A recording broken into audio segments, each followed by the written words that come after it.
Today we're going to continue in on our derivative rules. At this point we have learned the power rule. Today we're going to look at the product rule. And again, this is going to be a shortcut to being able to find that derivative, in this case where we have two functions that are being multiplied together. So at this point we know how to find the derivative of a polynomial, or something that looks like a polynomial, where it's just x to an exponent. Now what happens if we multiply two functions together and we ask you to find the derivative? So there's a couple ways you can do this, and I'm going to ask that today you practice using the rule, the product rule that I'm showing you, and not just multiply out the functions. I understand, and we'll move forward here and we'll go back. In example 1, we have x squared plus 3 times x squared minus 5x plus 1. I understand most of you could probably multiply it out pretty quickly, get the right answer. That would be in polynomial form, take the derivative, and be done. We're eventually going to put these to exponents, so maybe we'll put x squared plus 3 to the 5th, and x squared minus 5x plus 1 to the 3rd. And there's no way that you're going to want to take this out to the 5th power and this out to the 3rd power and multiply those together. So that's why I'm going to ask you to practice our product rule with some easier problems today as we look forward to more complex problems later on. And that's not too far in the future. So what is our rule? Well, here, if h of x is going to equal f of x times g of x. So we're going to have two functions that are going to be in terms of x. Recall, at this point in time, we've seen f of x may be equal to 2x to the 5th, where this 2 is not, or does not have an x associated with it, except for being multiplied to x to the 5th. So we could do just our basic power rule where we take 5 times 2 and then decrease the exponent by 1. In this case, we're going to multiply two functions together. So like down here in example 1, where we have a quantity in terms of x times another quantity in terms of x. So what is our rule? Our derivative is going to be f of x times g prime of x plus g of x times f prime of x, where we multiply the first function to the derivative of the second function, and to that we're going to add the second function times the derivative of the first. What I like to do is 1d2 plus 2d1. So what does that mean? Well, we take the first, then derivative of the second, plus the second times the derivative of the first. The d is going to stand for derivative, obviously. So what does that look like in an example? Here, example 1, we find the derivative of x squared plus 3 times x squared minus 5x plus 1.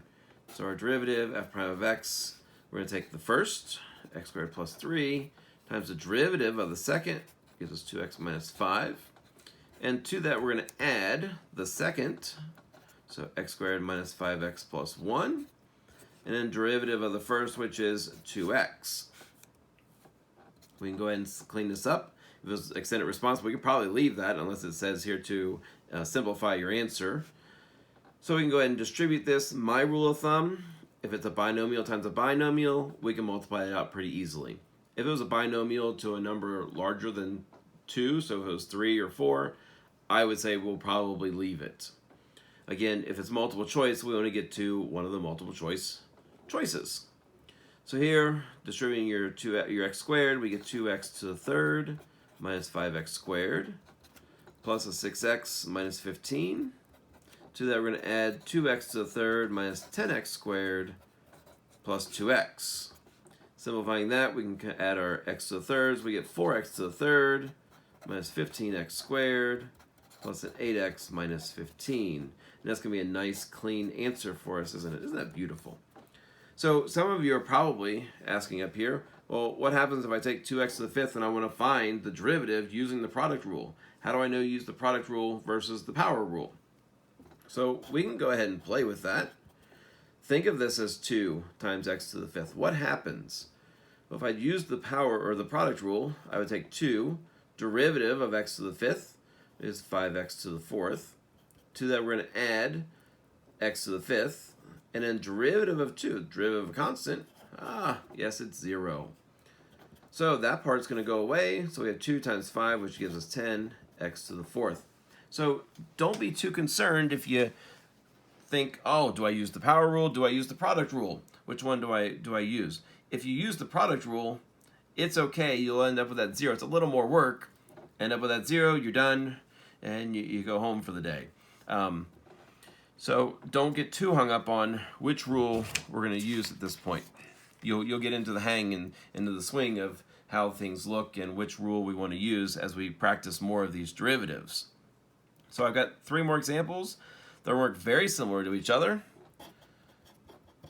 So I'm going to use product rule. Again, here's our first, here's our second. So I'm going to take the first, I'm going to rewrite it, x squared plus 4x minus 1, or minus 5. Derivative of the second, d2. That's going to give us 2. And to that, we're going to add the second, which is 2x plus 3. And then derivative of the first, which is 2x plus 4. I'm going to go ahead and just clean this up, since we can do this fairly easily.